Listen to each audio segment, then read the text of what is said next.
Well, everybody loves her. Oprah. There's a new podcast dedicated to all things Oprah, and it's called Oprah-demics. It's the breaking down of the most iconic episodes of the Oprah Winfrey Show and looks at Oprah's work in historical, cultural, and critical context. The podcast is co-hosted by historians Kelly Carter Jackson and Leah Wright Rigueur, and they join us this morning. Good morning. Good morning. I'm trying to think what is the most iconic, and so many things jump into my head. Tom Cruise jumping on the sofa. You get a car, you get a car. What is it for you? Oh man, it's so many. Probably her 50th birthday party. I love that. But there's so many. I don't know, Leah, do you have a favorite? I have so many favorites. It's so hard. I definitely love the one where everyone got a car. Like, you get a car, you get a car, you get a car, because no one had done that before, like, except for The Price is Right. Right. It's very different when a daytime talk show host does it. And then, of course, her iconic interview with Meghan Markle, right, and Prince Harry. Because that line about were you silent or were you silenced just encapsulate everything that we know and love about Oprah Winfrey. So you guys go through, I mean, do you play episodes going all the way back to the beginning? Because I think people forget Oprah's first couple of years, it was really kind of Maury Povich-y in the beginning, wasn't it? Yeah, she had an era of, like, the tabloid Oprah is what we call her. Yeah. When she first came out, there were a lot of talk shows that had this kind of vibe where they would bring on really ridiculous or outrageous topics. But by the time you get to the 90s and certainly the 2000s, Oprah is in her full self, and she really has no more competition at that point, and she can really sort of set the scene for what she wants to do. And I had forgotten back in '92, she did, I mean, a whole show about the Rodney King situation and the riots in LA. I forgot that she did so much, she got into the news so much in certain parts of her show. Absolutely. And it's actually Kelly and I love that episode. And we love it because it's deep, it's meaty.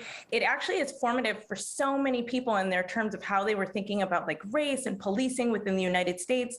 But then, of course, during Sweeps Week, right, Network Week, when the ratings matter, she picks up her entire show and moves it to Los Angeles. Like, nobody else is doing that. So for certainly, we know that it was about, certainly about, like, doing something different and big and bold for ratings. But we also know that Oprah really cared about this idea of, racial unrest, about riots, about, uprisings. And she wanted to give a voice and a platform to the different kinds of perspectives that were happening and that was really going on in LA at the moment.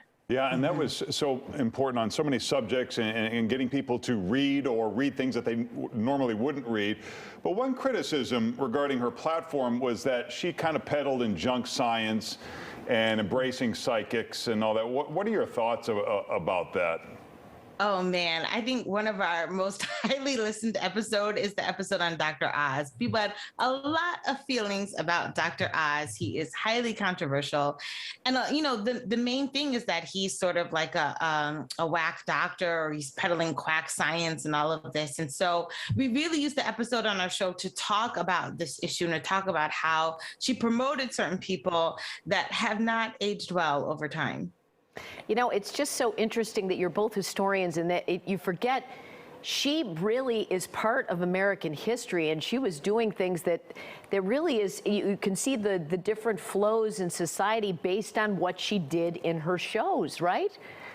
Right. And we talk all the time about how Oprah is an institution. Yeah. She has power, she has influence, and she influences not just kind of the world of entertainment and media, and communications, although certainly she is a giant there, but she has impact in economics. She has impact in food industry. I mean, she has impact in politics. So what other person has that kind of weight? And she started that whole book club thing. I mean, people forget what a big deal that was, right? Yeah. Now everyone's got a book club. The book club, the giveaways, even when it came to fashion, what shoes she wore, people pay attention to everything that Oprah likes, and whatever she liked became the next big thing. And philanthropy too. Yeah. And, I know she had more money and fame than she ever would have needed. Do you think it was a mistake for her to go to, kind of go away or do it somewhere else, or she's on channel 375 or whatever, nobody can find her anymore? Do you think maybe she regrets kind of going away in a sense?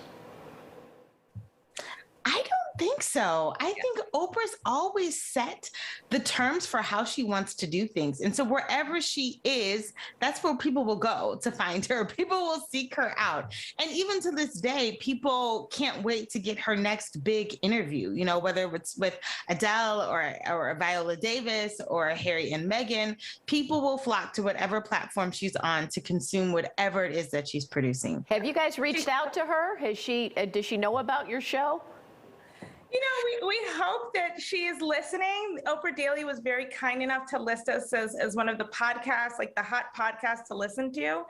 And we hope that she is listening and she knows that, we are fans. We come to her in love and appreciation. And that it's all good.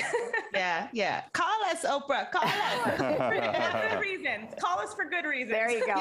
Yes. Let's have lunch. That's right. Well, good luck to you both. For more, you can check out OprahDemix.com and follow it on social media. Thanks, ladies. Thank you. Thank you.